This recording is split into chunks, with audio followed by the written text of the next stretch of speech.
우리가 살아가게 되는 동안에 경험하게 되는 수많은 영적 전쟁에서 승리는 내가 하나님의 말씀을 이해하느냐에 달려 있지 않고 그 말씀에 온전히 순종하느냐에 달려 있다라는 말씀을 우리가 지난 시간에 나누었습니다. 오늘은 그 연장선상에서 계속해서 말씀을 나누게 될 텐데요. 이스라엘 백성들은 이제 여리고성 전투를 치르게 되는데 하나님께서 그들에게 여리고성을 상대하는 방법이라고 하시면서 내리신 명령은 어떻게 보면 몰상식과 비합리의 극치입니다. 매일 한 번씩 6일 동안 여리고성 주위를 돌라는 것이죠. 그리고 7일째 되는 날에는 7바퀴를 돌고 나서 나팔 소리가 들릴 때 큰 소리로 함성을 지르면 이 여리고 성벽이 무너져 내릴 거라는 것입니다. 심지어 함성을 지르기 전까지 성벽을 도는 그 일주일 동안에는 옆 사람과 아무 말도 하지 말라는 거예요. 혹 옆 사람과만이 아니라 혼잣말로라도 입 밖으로 소리를 내지 말라는 것입니다. 만약에 전쟁을 치러야 하는 군대 지휘부에서 누군가가 이것을 전략이라고 내놓았다면 모든 사람들로부터 조롱과 비아냥을 들었을 것입니다. 심지어 이스라엘 백성들이 그러한 방법으로 여리고성을 상대한다는 이 말이 여리고성 사람들에게 들렸더라면 간담이 녹았을 정도로 추락했던 그들의 사기가 다시 불붙어 올랐을 거예요. 여러분 그러지 않겠습니까? 야, 쟤네들 우리 성을 그냥 돈댄다. 그냥 성벽 보고 7째 날에 소리 지른댄다. 그러면 여러분 간담이 녹았던 그들의 마음이 다시 사기 충천하지 않겠습니까? 그런데 이스라엘 백성들은 그런 말도 안 되는 무모한 명령에 단순하게 복종했다는 것입니다. 여호수아 6장 8절부터 11절을 보겠습니다. 여호수아가 백성에게 이르기를 마침에 하나님의 모든 명령이 그들에게 전달됐어요. 그 말이 마치자마자 제사장 7은 양각 나팔 7을 잡고 여호와 앞에서 나아가며 나팔을 불고 여호와의 궤는 그 뒤를 따르며 그 무장한 자들은 나팔 부는 제사장들 앞에서 행진하며 후구는 궤 뒤를 따르고 제사장들은 나팔을 불며 행진하더라. 여러분 이 모습을 한번 상상해 보세요. 무장한 자들이 나팔을 부는 제사장들 앞에서 전진하고 있고 그 뒤에 제사장들이 나팔을 불고 있고 언약궤를 맨 제사장들이 그 뒤를 따라가고 있고 이제 남은 백성들이 그 뒤를 따라가는 거예요. 그러니까 여리고성을 돌면서 울리는 소리는 오직 양각 나팔 소리밖에 없는 거예요. 어떤 소리도 들리지 않고 나팔 소리만 뿌 울리면서 이 여리고성을 그 수많은 200만의 사람들이 돌고 있는 것입니다. 10절에 여호수아가 백성에게 명령하여 이르되 너희는 외치지 말며 너희 음성을 들리게 하지 말며 너희 입에서 아무 말도 내지 말라. 그리하다가 내가 너희에게 명령하여 외치라 하는 날에 외칠지니라 하고 여호와의 궤가 그 성을 한 번 돌게 하고 그들이 진영으로 돌아와서 진영에서 자니라. 지금 이스라엘 백성들의 모습을 보면 여호수아를 통해서 하나님의 명령이 전달되자마자 하나님의 전능하심과 신실하심을 믿고 말씀에 대한 어떤 의문이나 불만도 제기하지 않고 그대로 순종했다는 것입니다. 그 결과 그들은 여리고성 전투에서 완벽한 승리를 경험하게 됩니다. 안타깝지만 우리는 일상에서 겪는 시험이나 영적 전쟁에서 분명히 우리 마음 안에 승리를 원해요. 승리를 갈망하는 마음이 있습니다. 하지만 패배하는 경우가 너무 많다는 것입니다. 이게 안타깝지만 현실이에요. 도대체 그 이유가 뭘까요? 많은 성도들이 그 영적인 시험이 됐든 어떤 영적인 전쟁이 됐든 승리를 갈망해. 하지만 현실은 실패가 너무 많다는 거예요. 패배가 너무 많다는 것입니다. 우리의 문제는 하나님의 뜻을 모르는 것이 아닙니다. 하나님의 뜻을 모르는 것이 아니라 이미 알고 있는 하나님의 말씀에 순종하지 않는 것입니다. 항상 기뻐하라. 쉬지 말고 기도하라. 범사에 감사하라. 원수도 용서하고 사랑하라. 여러분 금요 기도회 때 말씀에서 우리가 함께 나누었던 것처럼 귀를 열고 하나님의 말씀을 들으라. 여러분, 우리가 모르는 게 아니에요. 모르는 게 아닙니다. 그런데 알고 있는데 즉시 순종이 안 되는 것입니다. 그러면 예수를 믿는다고 하면서 하나님의 말씀에 순종이 안 되는, 순종하지 못하는 이유는 도대체 무엇입니까? 질문을 바꿔서 도무지 말도 안 되는 이 하나님의 명령에 어떤 의문이나 불만을 가지지 않고 순종한 이스라엘 백성들과 우리 사이에는 어떤 차이가 있느냐는 거예요.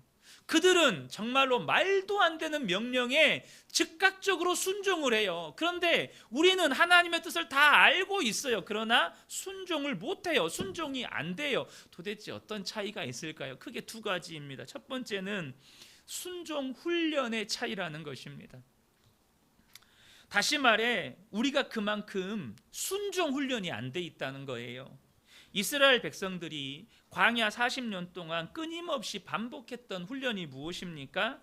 구름 기둥과 불 기둥으로 그들 가운데 임하여 계신 하나님을 날마다 바라보고, 하나님이 가시면 가고 멈추시면 멈춰서고, 그곳에 머물러 계시면 한 달이고 두 달이고 계속 머물러 있다가 싸우라 하시면 싸우는 순종의 훈련이었다는 거예요. 자그마치 40년 동안 이 훈련을 받습니다. 그러니까 광야 40년 생활은 오직 순종, 또 순종의 훈련이었다는 거예요. 순종 훈련의 연속이었다는 것입니다. 그것도 아마 여기 계신 우리 남자 성도님들 중에는 군대를 다녀오셔서 예비군 훈련들 다 갔다 와 보셨죠? 예비군 훈련 어떻습니까? 현역 때는 그렇게 힘들게 훈련을, 군기가 빡 들어서 훈련을 받는데 예비군 훈련 가잖아요. 당나라 군대도 이런 군대가 없어요.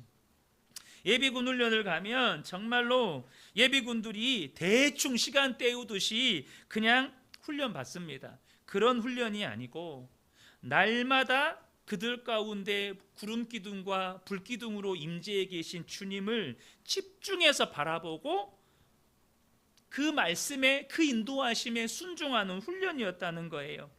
그런 40년의 순종 훈련은 이제 그들이 하나님의 말씀이면 묻지도 따지지도 않고 순종하는 믿음의 사람으로 바꾸어 놓았다는 것입니다. 우리가 여기서 순종 훈련에 관하여서 발견하게 되는 사실이 있어요. 뭐냐면 순종 훈련에는 많은 시간과 더불어서 집중이 필요하다는 거예요.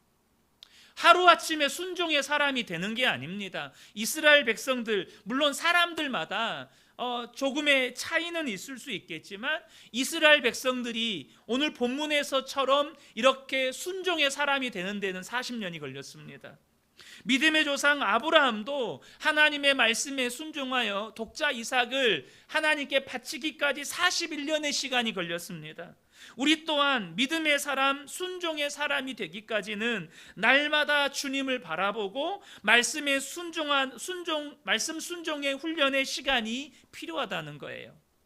주님 바라보고 주님의 말씀에 순종했다가 또 어느 날은 실패도 했다가, 그래서 좌절도 했다가 다시 또 주님 바라보고 일어서서 또 말씀에 집중하고 그 말씀에 순종하는 이런 집중과 시간이 우리에게 필요하다는 것입니다.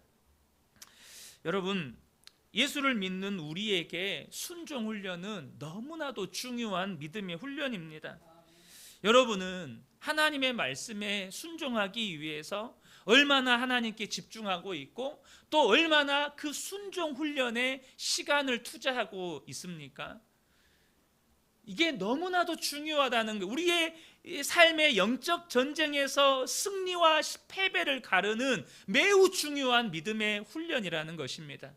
두 번째는 더 근본적인 차이이고 이유인데요. 그것은 자아의 죽음 여부의 차이입니다. 다시 말해서 하나님의 말씀을 알고도 순종을 못하는 것은 죄의 종노릇하는 옛사람, 자아가 여전히 살아있다는 말이에요.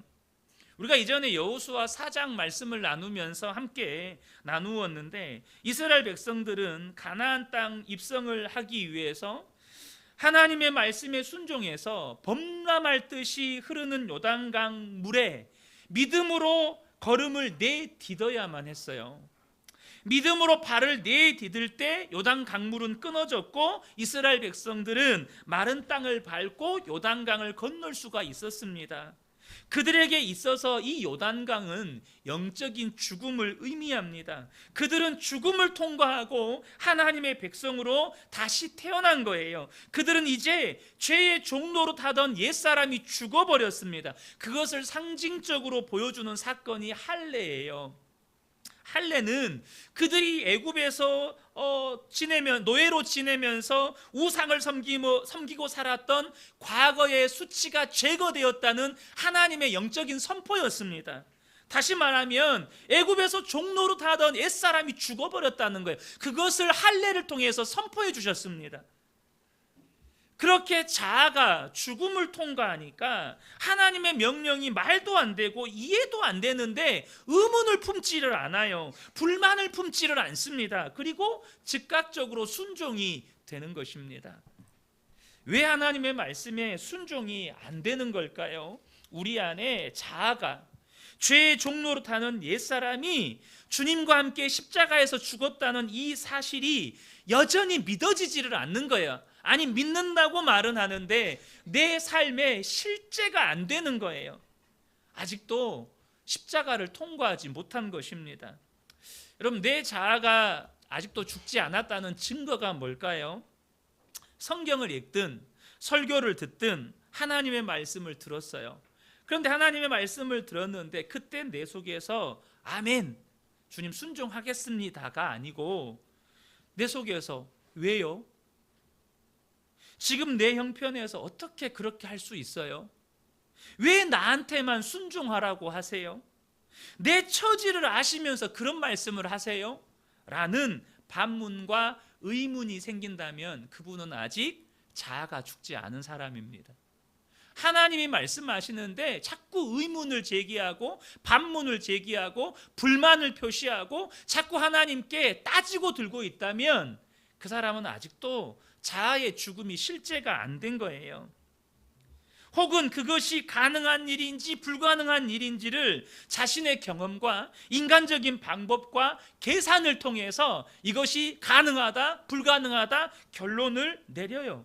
그분도 역시 아직 자아가 죽지 않은 사람이에요. 여러분, 예수 믿는 성도에게 자아의 죽음은 너무나도 중요한 문제입니다. 이것이 내가 진짜 복음을 알고 믿느냐의 문제이고 그러하기에 나의 구원과 직결되는 문제이기 때문에 그래요.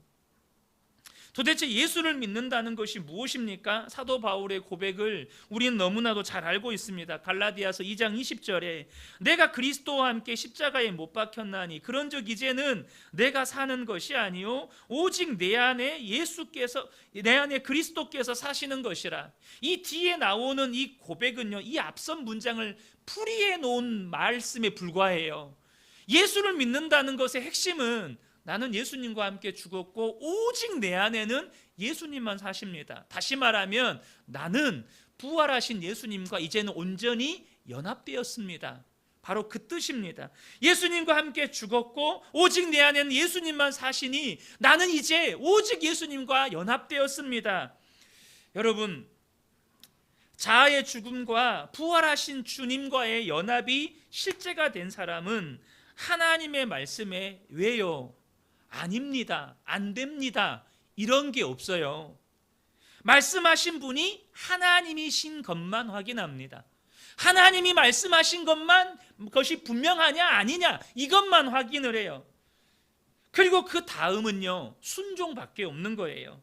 그래서 여러분, 예수를 믿는 성도의 삶은 아주 단순합니다. 항상 주님 바라보고 주님의 말씀에 귀 기울이다가 주님이 말씀하시면 순종해요.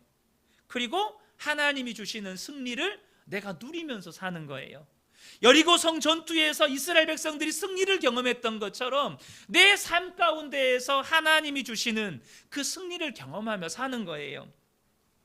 하나님께서 여호수아를 통해서 또 다른 명령을 내리십니다. 그것은 여리고성이 함락되면 그 안에 있는 모든 것들을 진멸하라는 것입니다. 너무나도 잔인한 명령처럼 보이지만 이미 지난 시간에 나누었던 것처럼 이 가나안 정복 전쟁이 누구에게 속한 전쟁이라고 말씀을 드렸던가요? 바로 하나님께 속한 전쟁이었다라는 말씀을 드렸습니다. 이 하나님께 속한 전쟁이라는 말의 뜻은 어둠의 권세와 싸우는 영적인 전쟁이고 누가 참 신인지를 증명하는 전쟁이라는 거예요. 그래서 하나님께 속한 전쟁에는 타협이 존재할 수가 없다는 것입니다. 그래서 하나님은 진멸하라고 말씀하신 것이고 그저 이스라엘 백성들은 하나님의 손에 들려서 심판의 도구로 쓰임받는 것뿐이라는 거죠. 또한 하나님께 속한 전쟁이기 때문에 이스라엘 백성들이 자신의 지혜와 능력으로 싸워서 승리하는 전쟁이 아니라 하나님이 싸워서 승리하는 전쟁이기 때문에 여리고성에서 취득한 모든 것은 누구 거예요? 하나님의 것입니다. 이스라엘 백성들이 자기 힘으로 싸우는 전쟁이 아니에요. 여러분 본문에 보세요. 이스라엘 백성들이 성벽을 무너뜨리기 위해서 뭘 했습니까? 다 하나님이 하신 거예요. 그러니까 그 안에 있는 모든 것들은 하나님의 것이므로 하나님께 구별되어 바치라는 것입니다. 18절 19절을 보면 너희는 온전히 바치고 그 바친 것 중에 어떤 것이든지 취하여 너희가 이스라엘 진영으로 바치는 것이 되게 하여 고통을 당하게 되지 아니하도록 오직 너희는 그 바친 물건에 손대지 말라. 은금과 동철 기구들은 다 여호와께 구별될 것이니 그것을 여호와의 곳간에 드릴지니라 라는 명령을 내리십니다. 왜 하나님은 이 여리고성에 있는 물건들을 취하지 말고 하나님께 바치라고 말씀하신 겁니까? 하나님께 그 물건이 필요하기 때문입니까? 당연히 아니죠. 이해를 돕기 위해서 18절을 킹 제임스 번역 성경으로 잠깐 보겠습니다. 너희는 반드시 저주받은 물건으로부터 너희 자신을 멀리하라. 너희가 저주받은 물건 중에서 취하여 너희 자신을 저주받게 하며 또 이스라엘 진영을 저주거리로 만들고 괴롭게 할까 염려하노라. 지금 하나님께서 여리고성의 물건들을 저주받은 물건이라는 거예요. 바른 성경 번역을 보면 진멸할 것이라고 번역이 되어 있어요. 그러면 왜 여리고성의 물건들은 저주받은 것들이고 진멸되어야 할 것들일까요? 그 물건들에는 그들의 신앙이 담겨 있기 때문입니다. 다시 말하면 그 모든 것들은 여리고성 주민들이 가나안의 신들을 섬기면서 가나안의 신들이 그들에게 주었다고 믿는 그런 물건들이에요. 그래서 여러분, 그들의 그 물건들은 가나안 신들, 거짓 신들을 향한 신앙 고백이 담긴 물건들이고 그래서 저주받은 물건들이고 진멸되어야 할 것들이라는 거예요. 그것을 취하는 것은 단순히 내가 먹는 것, 전리품을 취하는 문제가 아니고 그들의 신앙이 따라 들어오는 거예요.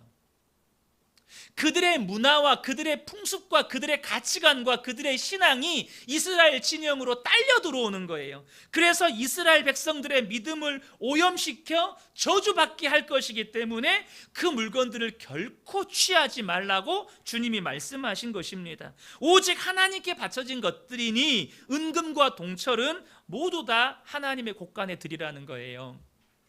우린 여기서 이 구절에서 중요한 두 가지 측면의 교훈적 메시지를 얻을 수 있습니다. 첫 번째는 뭐냐면 하나님이 허락하시지 않은 것들을 취하지 말라는 것입니다. 여러분, 하나님께서 우리가 취하도록 허락하신 것이 있고 취하도록 허락하지 않으신 것들이 있어요.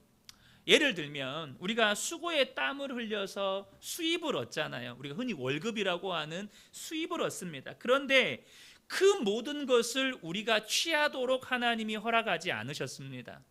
내가 100만 원의 수입을 받았으면 그 모든 것을 내가 취할 것이 아니라는 거예요. 고린도후서 9장 10절을 보면 심는 자에게 씨와 먹을 양식을 주시는 이가 너희 심을 것을 주사 풍성하게 하시고 너희 의의 열매를 더하게 하시리니 라고 말씀합니다. 이 구절에서 씨는 앞뒤 문맥을 보면 직접적으로는 구제를 말씀하시는 것입니다. 그러니까 이 구제는 단순히 누군가를 돕는 것이 아니라 구제함으로써 하나님께 드리는 거예요. 이처럼 하나님께 구별하여 드리는 것은 우리가 취하면 안 된다는 거예요. 그리고 먹을 양식을 우리가 취하도록 허락하셨다는 것입니다. 우리가 하나님께서 허락하지 않으신, 하나님께 구별하여 드려야 할 그 식물씨까지는 취해서는 안 된다는 것이죠. 무엇보다 우리가 취하지 말아야 할 것은 불의한 재물입니다. 불의한 재물이 뭐죠? 바로 내 속에 탐심과 욕심 때문에, 그리고 불의한 방법을 동원해서 하나님이 허락하신 그 이상의 것들을 결코 취하지 말라는 것입니다. 그것은 축복이 아니라 도리어 우리에게 저주를 가져오는 것이라는 거예요. 두 번째는 더욱 중요한 이유인데요, 바로 하나님이 주신 은혜로만 살라는 거예요. 하나님이 주신 선물로만 살라는 것입니다. 여러분, 신앙이 무엇입니까? 은혜로 이 세상을 살아가는 것입니다. 하나님이 우리에게 주신 은혜로 세상을 살아가는 게 신앙이에요. 이스라엘 백성들이 가나안 땅에 들어와서 할례를 행하고 유월절을 지킨 후에 만나가 그칩니다. 이제 그들은 더 이상 하늘에서 내리는 비상식량이 아니고 가나안 땅 안에서 수고의 땀을 흘려서 가나안 땅에 소출을 거두어서 먹고 살아야 돼요. 그런데 정복전쟁을 해야 되는 이스라엘 백성들이 농사를 어디서 짓습니까? 그렇잖아요. 당장 농사를 지을 수 있는 것도 아니고 그들이 얻을 수 있는 식량이라고는 그들이 정복한 땅에서 취하는 전리품들, 그곳에서 빼앗은 식량들을 통해서 이들이 먹고 사는 문제를 해결하는 거예요. 이 큰 여리고성에 얼마나 많은 식량과 더불어서 전리품이 있었겠어요. 그런데 그것을 취하면 당분간 먹고 살 걱정 안 해도 돼요. 무엇보다 다음 전쟁에서 이 여리고성처럼 많은 전리품을 취할 수 있을 거라는 보장이 없어요.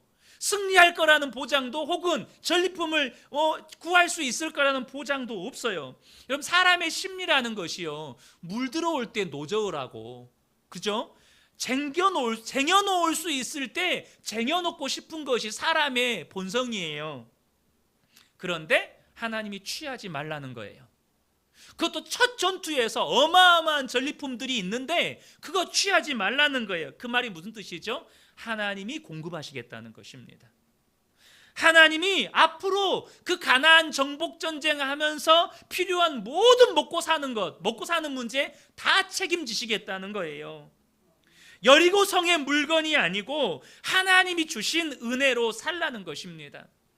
우리가 인생을 살다 보면 지금 당장 눈앞에 있는 것을 취하고 싶은데 하나님이 포기하라고 말씀하실 때가 있어요. 여러분, 그런 적 없습니까? 너 그거 포기해. 그것이 재물일 수도 있고, 내가 원하는 좋은 일자리일 수도 있고, 승진하거나 새로운 사업의 기회일 수도 있어요. 지금 이것을 취하지 않으면 언제 그런 기회가 올지 모르는데, 지금 당장 내가 이것을 취하지 않으면 당분간 내 삶이 좀 쪼들리면서 힘들어질 것 같은데 하나님이 포기하라고 말씀하시는 거예요. 그런데 여러분, 그때 저와 여러분이 꼭 아셔야 합니다. 지금 하나님께서 우리에게 포기를 요구하시는 것은 하나님이 공급하시겠다는 것입니다. 하나님이 책임지시겠다는 거예요. 다시 말해, 지금 내가 붙잡으려고 하는 것보다 비교할 수 없이 놀라운 은혜를 주시려고 하나님이 지금 우리의 믿음을 테스트하시는 거라는 겁니다. 이스라엘이 3년 6개월 동안 기근에 시달립니다. 얼마나 많은 사람들이 먹을 것을 구하지 못해서 굶주림에 시달렸는지 모릅니다. 그런데 시돈 땅에 살고 있는 사르밧의 한 과부에게 하나님의 사람 엘리야가 찾아옵니다. 엘리야가 과부에게 하는 말이 자신에게 떡 한 조각을 만들어 달라는 거예요. 그런데 과부에게 있는 것이라고는 자신의 아들과 마지막 한 끼 먹을 빵을 만들 수 있는 가루와 기름 조금뿐이었습니다. 그것도 자신과 아들 이거 먹고 이제 죽을 생각을 하고 있었어요. 그것을 엘리야에게 말을 했는데도 엘리야가 하는 말이 만들어 오라는 거예요. 그 말은 자기 목숨을 며칠 더 연명해 줄 마지막 식량을 포기하라는 말입니다. 여러분, 그러면서 엘리야가 하는 말이 있어요. 그게 열왕기상 17장 14절입니다. 이스라엘의 하나님 여호와의 말씀이 나 여호와가 비를 지면에 내리는 날까지 그 통의 가루가 떨어지지 아니하고 그 병의 기름이 없어지지 아니하리라 하셨느니라. 무슨 말입니까? 네가 그것을 포기하면 하나님이 공급하시겠다는 거예요. 네가 그것을 의지하는 것을 내려놓으면, 하나님을 의지하면 하나님이 책임지시겠다는 것입니다. 얼마 남아있지도 않는 통 안의 가루를 의지해서 그 목숨 며칠 더 연명하려고 얼마 남지 않은 그 통 안의 가루 의지하지 말고 이제는 하나님이 주시는 은혜와 선물로 인생을 살라는 거예요. 사랑하는 성도 여러분, 우리의 믿음이 얼마나 근시안적입니까? 얼마나 한 치 앞도 내다보지를 못합니까? 그거 붙잡는다고 해서 겨우 며칠 우리의 생명이 연장될 뿐인데, 그거 붙잡는다고 해서 잠깐 나에게 정말로 언발에 오줌 누는 것처럼 잠깐의 따뜻함을 줄 뿐인데 우리는 그것을 포기하지 못할 때가 너무 많다는 거예요. 근데 하나님이 포기하래요. 왜요? 하나님이 책임지시겠다는 거예요. 하나님이 공급하시겠다는 것입니다. 혹시 하나님께서 지금 여러분이 취하고 싶고 붙잡고 싶은 것을 포기하라고 말씀하시는 것은 없습니까? 여러분, 그것이 하나님이 공급하시겠다는 사인임을 꼭 깨닫게 되시기를 축복합니다.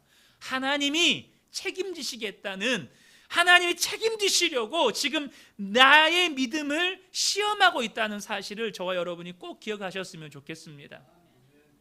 끝으로 하나님은 정탐꾼들을 숨겨준 라합과 그의 가족은 멸망하는 도시에서 빼내어 구원하게 하십니다. 22절 23절입니다. 여호수아가 그 땅을 정탐한 두 사람에게 이르되 그 기생의 집에 들어가서 너희가 그 여인에게 맹세한 대로 그와 그에게 속한 모든 것을 이끌어내라 하매 정탐한 젊은이들이 들어가서 라합과 그의 부모와 그의 형제와 그에게 속한 모든 것을 이끌어내고 또 그의 친족도 다 이끌어내어 그들을 이스라엘의 진영 밖에 두고라고 말씀합니다. 저와 여러분이 먼저 이 대목에서 아셔야 될 게 하나가 있는데요. 이 집 여리고성 사람들이 멸망을 당한 이유는 그들이 단순히 가나안 사람들이기 때문만이 아닙니다. 만약에 그들이 가나안 사람들이기 때문에 멸망을 당하고 심판을 받는 것이라면 라합도 반드시 심판받아야 합니다. 왜요? 라합도 가나안 사람이니까.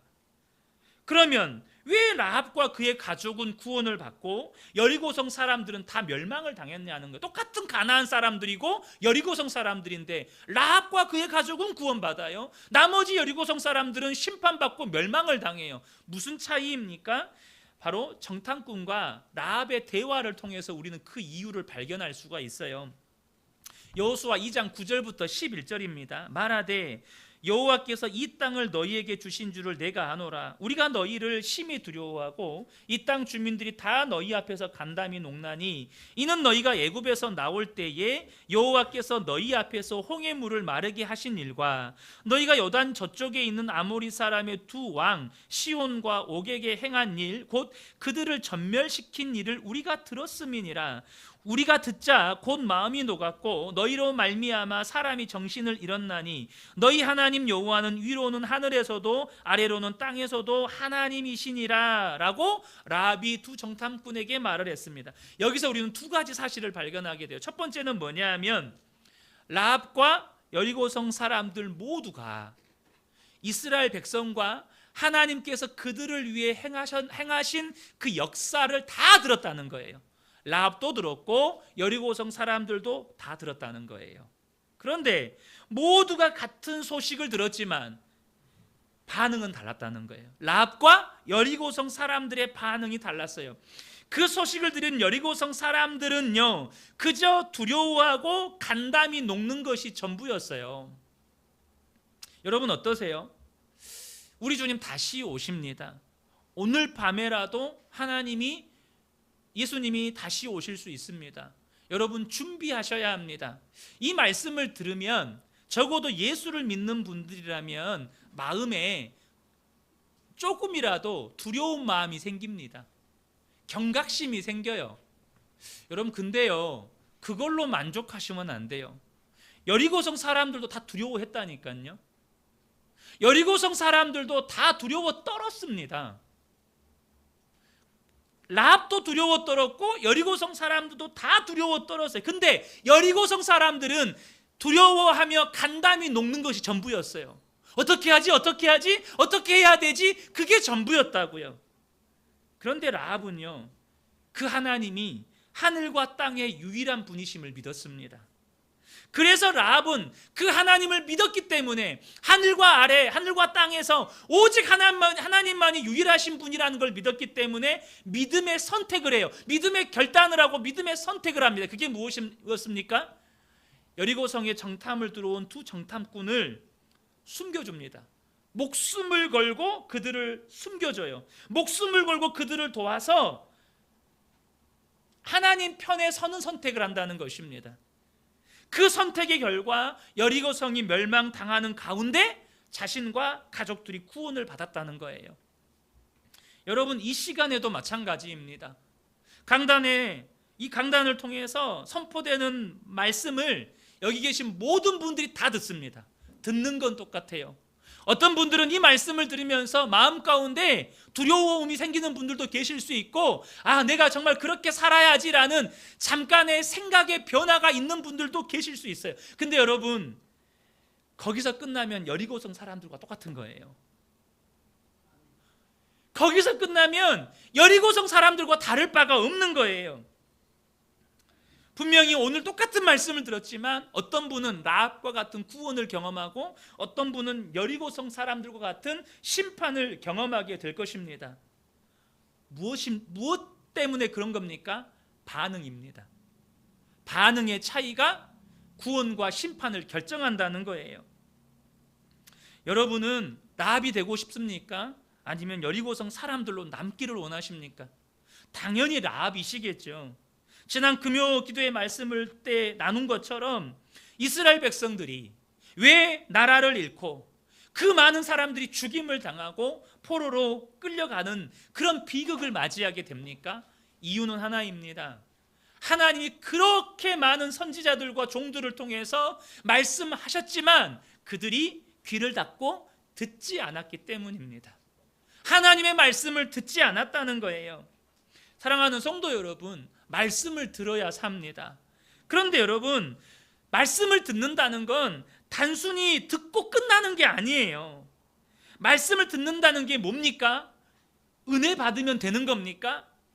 은혜 받는 것으로 끝나는 게 아닙니다. 말씀을 듣는다는 것은 본문의 이스라엘 백성들처럼 하나님이 말씀하신 게 분명하면 어떤 의문이나 불평을 제기하지 않고 단순하게 순종하는 것입니다. 그리고 하나님이 주시는 승리를 누리는 거예요. 여러분, 이것이 승리의 공식입니다. 하나님이 말씀하신 게 분명해요. 나에게 말씀하신 것만 확인하세요. 하나님이 말씀하신 그분이 하나님이신 것만 확인하세요. 하나님, 이 말씀이 잘 이해가 안 되는데요. 어떻게 확인하냐면 하나님이 말씀하신 건지 내가 잘 모르겠는데요. 주님, 하나님이 말씀하신 것이 맞다면 또 말씀해 주세요. 이게 가장 쉽게 확인하는 방법입니다. 하나님, 이 말씀이 하나님이 말씀하신 게 맞다면 저에게 또 말씀해 주세요. 그러면 여러분, 그게 하나님이 말씀하신 게 맞으면 하나님이 2번이고 3번이고 내가 거기에 대해서 확신을 가질 때까지 말씀해 주십니다. 아브라함에게 그렇게 하셨어요. 야곱에게 그렇게 하셨어요. 모든 믿음의 사람들이 믿음이 성장하는 방식이 그거 같아요. 하나님 또 말씀해 주세요. 말씀하신 분이 하나님이 분명하면 그때는 뒤도 안 돌아보고 순종하는 것입니다. 저는 우리 모든 성도님들이 본문의 이스라엘 백성들처럼 그리고 라합처럼 하나님의 말씀을 들었다면 이제는 단순하게 순종하는 분들이 되셔서 저와 여러분의 모든 삶의 현장에서 겪는 그 모든 영적 전쟁을 승리로 누리는 복된 분들 되시기를 예수님의 이름으로 축복합니다.